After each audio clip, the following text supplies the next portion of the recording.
All right, so we're diving into how to solve problems and prevent trouble today. By Richard W. Wetherill. Yeah, exactly. Richard W. Wetherill.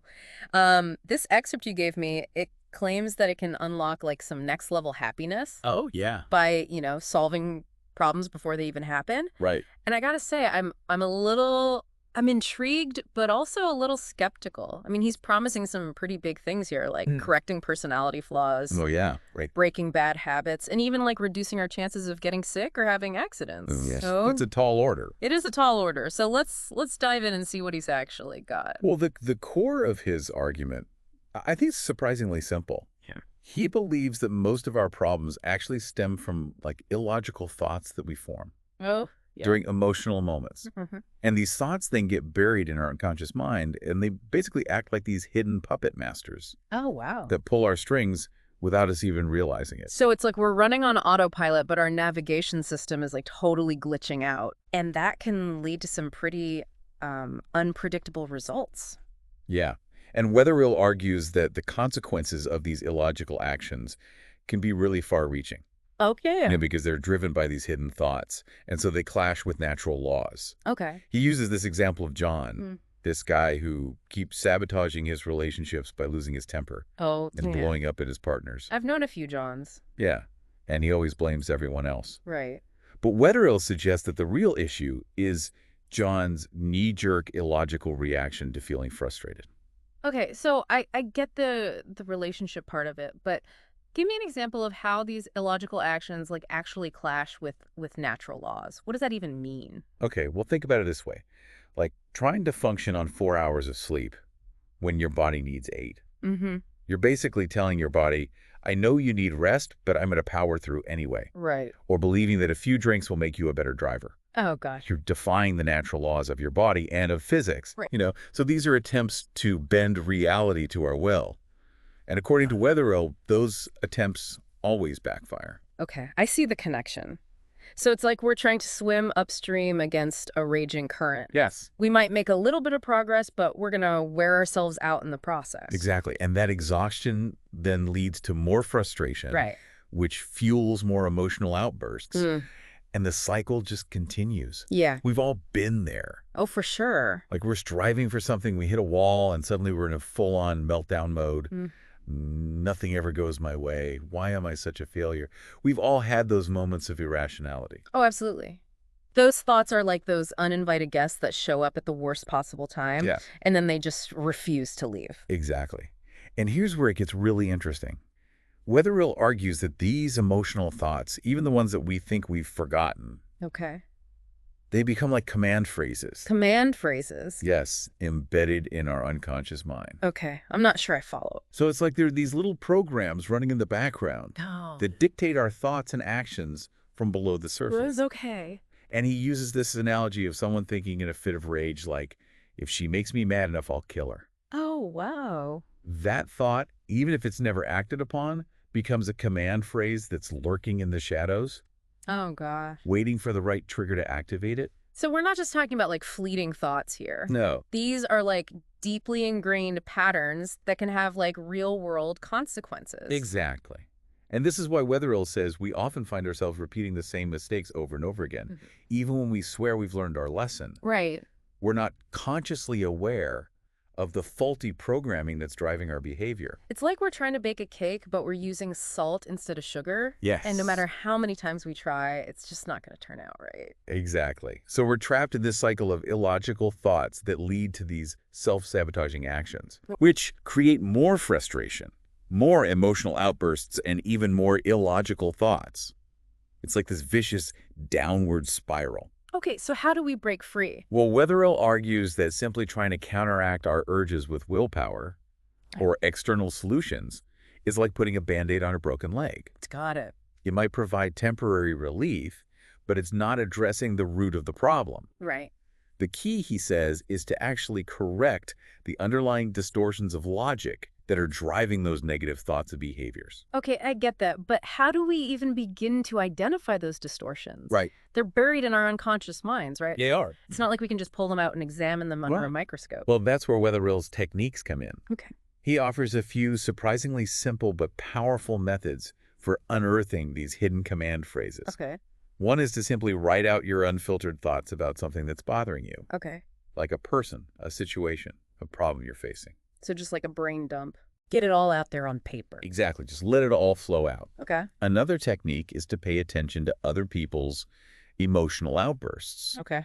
Observe the situations that trigger them, the words they use, the logic or lack thereof behind their reactions. Right. And he suggests that this can offer really valuable clues to our own patterns of distorted thinking. So we're like becoming emotional anthropologists, Yes. studying the behavior of others to gain insights into our own inner workings. Exactly. Well, I like that. And finally, he recommends paying close attention to our own reactions. Mm-hmm. When we catch ourselves feeling angry, frustrated, resentful, Yeah. we need to take a step back and ask ourselves what thoughts led to this feeling.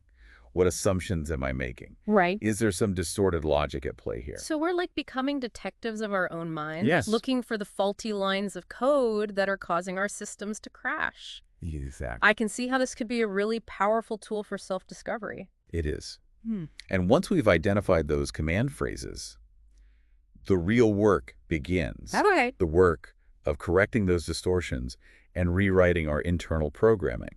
All right, that's where I need a little bit more guidance. Okay. How do we actually go about correcting these deeply ingrained patterns of thinking? Right. Is it as simple as just recognizing that they're illogical? That's a great question, and Wetherill addresses that in detail. Okay. But before we get into the specifics of correcting those distortions, Mm-hmm. I think it's important to understand how these command phrases can affect not only our thoughts and behaviors, Yeah. but also our physical and emotional well-being. Okay, now you've got me really curious. You're saying these hidden thought patterns, they can actually influence our physical health. Yeah. How is that even possible? So these distorted thought patterns, these command phrases, can actually show up as like physical problems. It is a bold claim. That's wild. But Wetherill really goes there. He suggests that when we're holding on to these command phrases, that relate to illness or vulnerability, Mm-hmm. we're essentially setting ourselves up for those things to happen. So it's like we're almost like programming our bodies for sickness. Exactly. Yeah. Our bodies are really receptive to the messages that we send them. Right. And if we keep telling ourselves things like, I'm going to get sick or I'm prone to accidents, it's no surprise when those things actually happen. Oh. Like he gives these really striking examples of command phrases that might contribute to these kinds of issues, like, my father died of a heart attack, so will I, or I always get sick when the seasons change. Yeah. And these thoughts, especially if they get really deep in our unconscious, can create this sense of inevitability, like we're just waiting for the other shoe to drop. Oh gosh, it's making me think about all those times I've said things like, "Oh, I'm so clumsy, I'm gonna trip," and then when I face plant on the sidewalk. Maybe it's not just clumsiness. Maybe it's like this subconscious expectation of disaster. It's definitely something to think about. Wetherill doesn't pretend to have all the answers, Right. but he encourages us to consider that our thinking might be playing a role in our physical well-being. Oh. And he points to the placebo effect as evidence. Oh, right. It shows the power of positive expectations. So why wouldn't the reverse be true, too? Yeah, that makes sense. So like the nocebo effect. Exactly. If we believe something bad's gonna happen, we might actually be making it more likely. Right. And Wetherill doesn't stop at physical ailments. Oh. He also argues that a lot of emotional problems like chronic guilt and anxiety are fueled by these same distorted thought patterns. So we're talking about those feelings of inadequacy, the fears that keep us up at night, the anxieties that just won't go away no matter what we do. Precisely.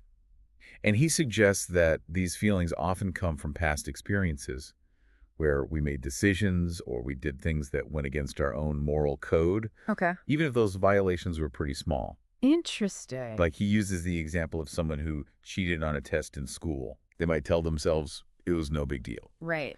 But deep down, they carry that guilt. Yeah. And it manifests in this feeling of unworthiness. I can see that I still remember that time I stole a candy bar from the store when I was a kid. Huh? It was a dumb decision. I was just a kid. Yeah. I've regretted it ever since. I mean, I even went back and paid for it years later. Wow. But the guilt is still there. Wetherill would probably say that the guilt isn't just about what you did. Okay. It's about the thinking behind it. Right. In this case, maybe a command phrase like, I'm not good enough unless I get what I want, even if I have to break the rules. Oh, wow. And these thoughts get embedded in our unconscious, and then they influence our emotions and behaviors. So it's not just about making up for past actions, but it's about identifying and correcting the thinking that led to them in the first place. Exactly. Hmm. And he suggests that one of the biggest mistakes we make is trying to just bury or ignore these negative feelings. Okay. He argues that the only way to really get rid of them is to confront them head on, shine a light on them, so to speak, and expose those thoughts to the truth. That sounds terrifying, but also kind of freeing. It is. But how do we even start to figure out what these hidden command phrases are? Yeah, they're not exactly easy to spot. Right. That's where those techniques for unearthing distortions come in. The ones we were talking about before. Exactly. Right. Remember the writing exercise, paying attention to how others react and analyzing our own emotional responses. Right. These methods can help us figure out the specific command phrases that are fueling our guilt, anxiety, and fear. I see the connections now. It's all about being more aware of our thoughts and our behaviors. Yes. And noticing the patterns that keep us stuck in these negative cycles. Exactly. Yeah. But once we've figured out what those command phrases are, what do we do with them? That's the big question. How do we correct those distortions and actually rewrite our internal programming? So we've spent all this time digging into these thought distortions, these command phrases, as Wetherill calls them. And we've talked about how they can really mess with our actions, our feelings, even our physical health. But now the big question, how do we actually get rid of them? Well, this is where Wetherill's approach gets kind of interesting. Okay. He doesn't advocate for like brute force Right. or, just trying to like willpower our way into positive thinking. Gotcha. It's more about bringing these distortions out into the open and then kind of dismantling them with logic and truth. So it's less about fighting those negative thoughts and more about understanding them, and then they kind of disappear. Yeah, it's like if you're afraid of the monster under the bed and then you shine a flashlight on it, it's just a pile of laundry. Right, exactly. It loses its power Right. when you see it for what it really is. Exactly. So one technique he suggests is actually pretty simple.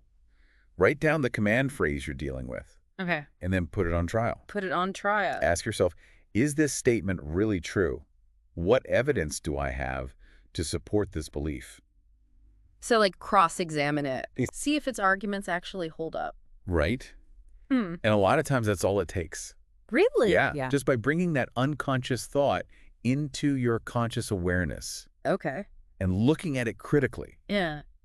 you can start to see the flaws in its logic. It's like that moment in The Wizard of Oz where they pull back the curtain. Yes. And you realize the wizard is just some guy with smoke and mirrors. Exactly. The power disappears when the illusion is shattered. I like that. So what else can we do? Another technique he recommends is reframing. Reframing. Yeah, so let's say your command phrase is something like, I always mess things up. A collide. Instead of accepting that as the truth, Right. try to rephrase it into a more positive and truthful statement. Okay.